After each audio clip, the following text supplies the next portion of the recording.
this upcoming game 4 times and has never actually had to sit. And then the number 2 thing behind this Cowboy squad is Dak Prescott is just continuing to grow. And I think the first couple of games, it seemed like they were going a little bit slow, and Dak Prescott was kind of being blamed for that. Like, oh, well, is he going to have the sophomore slump? And, he hasn't been putting up big numbers. But now you look at what he's been doing, 14 touchdowns and 4 interceptions.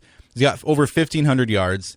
And he's not Deshaun Watson in the fact that he has the huge playability using his feet, but he does have the ability to run the ball, which gives him another option.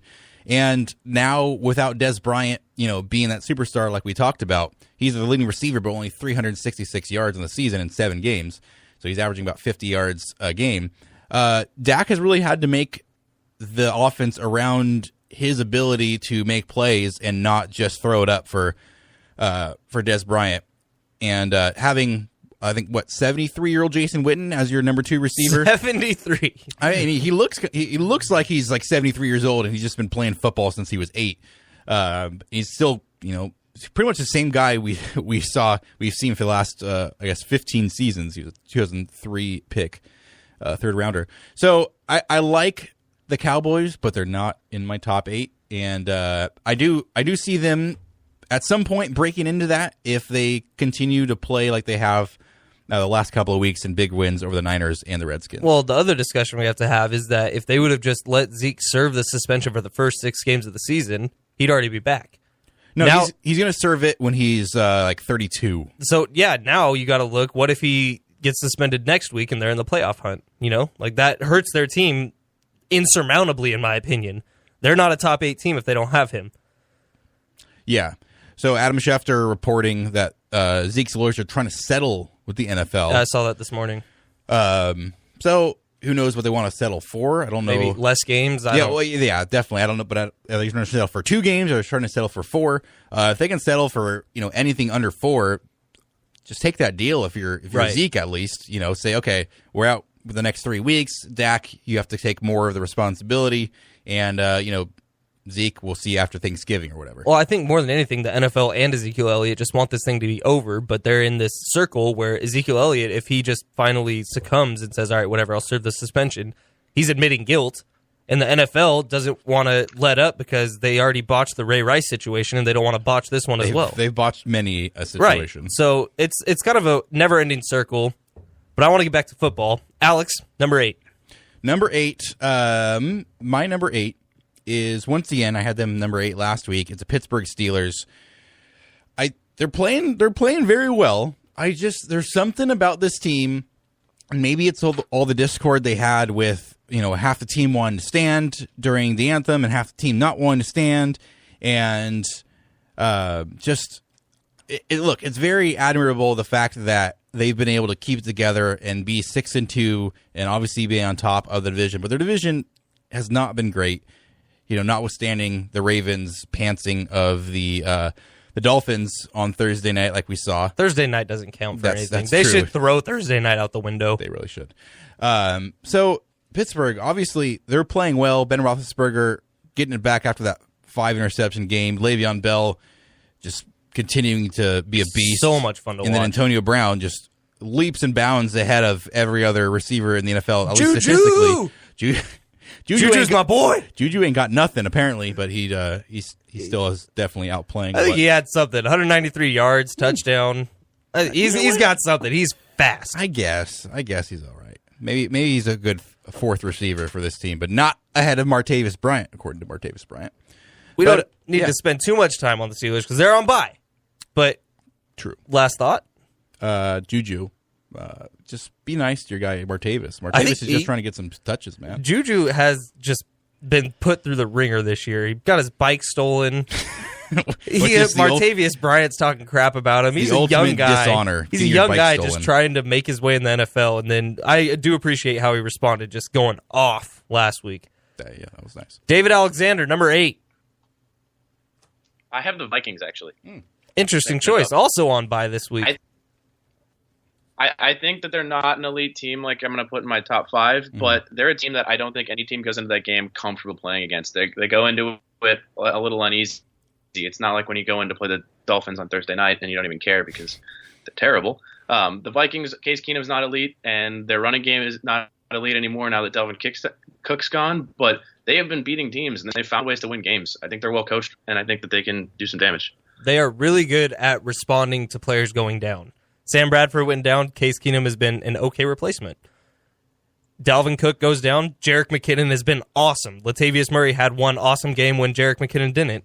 So it's been really interesting. And Adam Thielen, I think, since like week 14 of last year, has led all NFL receivers in passing yards or receiving yards.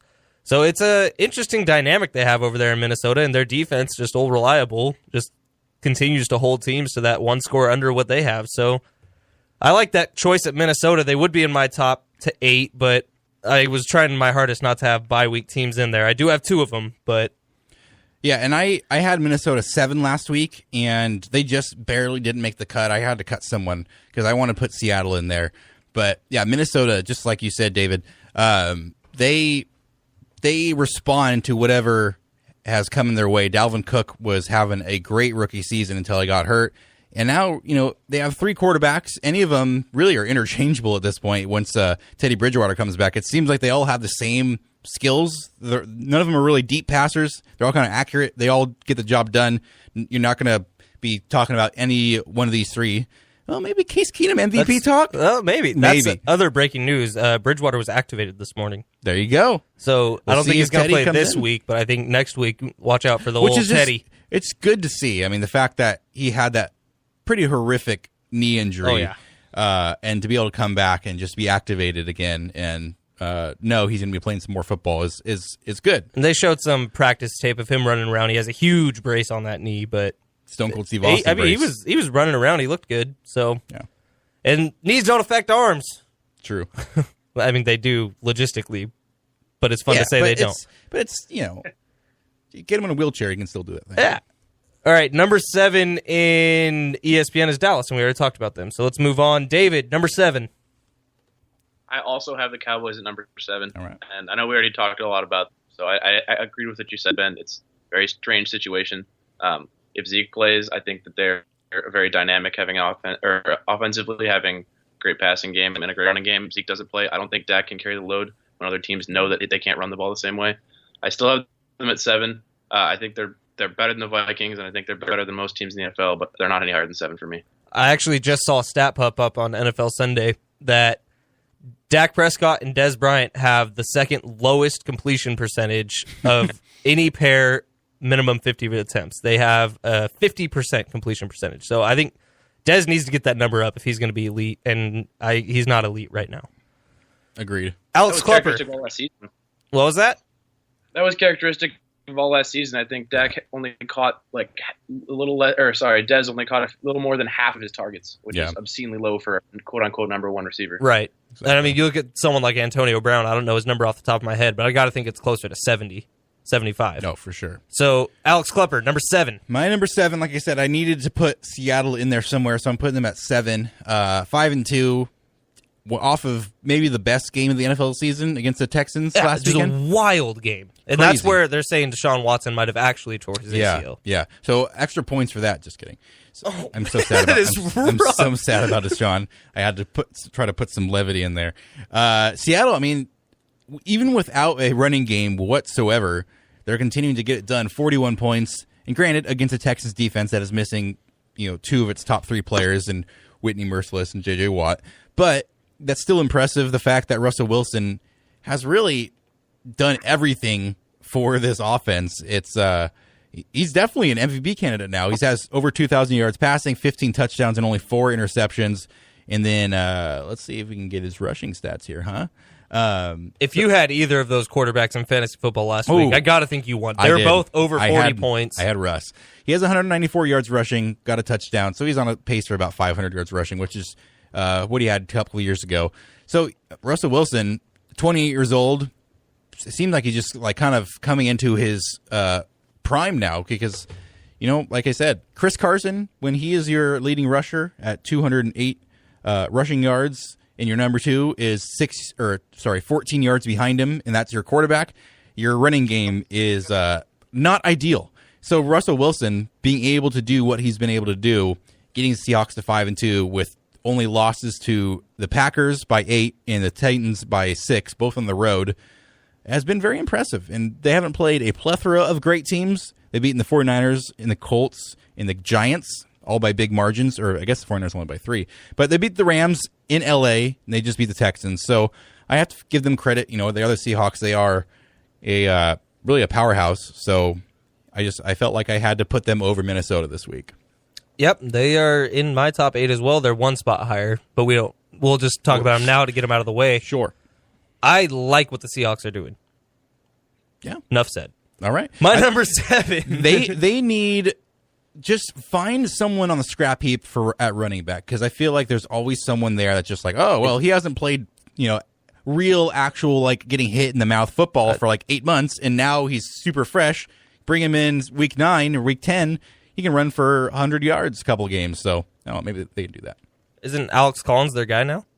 Alex Collins is Baltimore. Not their guy. Yeah. My bad. No worries. I think he was on the Seahawks last year. But Eddie Lacy is not going to be the guy for them. I don't think he's just too. Eddie Lacy is not going to be anyone's guy except for what is he? He had a great college career. He was Alabama boy. What is the Pillsbury buffet? Hometown buffet. Oh. He be Hometown Buffet's main guy. I feel bad even talking about his. He and Jock Peterson are going to be at the best buffet in the USA. They're going to be eating it up. Jock Peterson's going to be 30 years old and 300 pounds, and Eddie Lacy's going to be pushing it too. And it's going to be great. I want to see that sitcom. I want to see that buddy comedy. Jock Peterson, still in the MLB when he's 300 pounds, but it's going to be so entertaining. It's going to be great. He's going to be the new Bartolo Colon. He is. My number 7 is the Rams, and we already talked about them. So are we good to move on to number 6? Mm-hmm. Wait, you talked Rams are number 7, you said? Yeah. Okay. And number 6, ESPN has the Seattle Seahawks. We just talked about them, and they're my number 6. I hate agreeing with ESPN. You do. Anyways, Alex Klepper, number 6. My number 6 is, and this is going to be shocking to you guys. This was shocking last week, but it's going to come as a shock. Right, Pow and the Kisser. I think I have them number 5. The New England Patriots? Nope. See, I said it's a shocker. You can't be shocked if you know exactly what's going to happen. So New England 6-2 beat the Chargers by 8. I just don't. Their wins haven't been super impressive. Besides the second week of the season beating the Saints by 2 touchdowns and 2 extra points, and then beating the Falcons by 16. But we talked about early in the show, Falcons have not been playing up to their standards. They're having that Super Bowl hangover like everyone always seems to have. And the Chargers, the Chargers are a feisty team, but beating them by 8 at home is not a team worthy, in my opinion, of a top 3 ranking, given what some of the other teams have done that are getting a little bit less of a hype, but just have better numbers behind them. And also, like you said, Jimmy Garoppolo, a handsome man, getting him off that roster, it just kind of probably a big letdown in the locker room. What happens now if Brady goes down and, God forbid, hurts his knee or something? They got someone back there ready to put up a 105 quarterback rating for a 4-week span. You know that. So I don't even know who it is. Jacob? No, that's their backup tight end. Right now on ESPN.com, their second string is still Jimmy Garoppolo. One little tangent. ESPN, they do a lot of things really well. There are 2 things that they do really terribly. One is update their depth charts. It is terrible. You look at like the NBA depth charts to start the season, and it was like the NBA depth charts when they ended the season. Like, Chris Paul is now in Houston, ESPN, wake up. And then number 2, they really screwed up their whole like box score top line thing. Like a game could be over for like a couple hours, and it'll say final on the top little bar, and then it'll all of a sudden like refresh, and it'll say they're in the third quarter.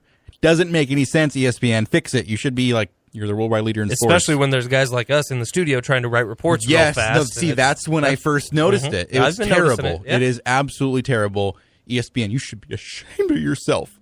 All right. So 6. Nice tangent. Patriots. Thank you. David, number 6?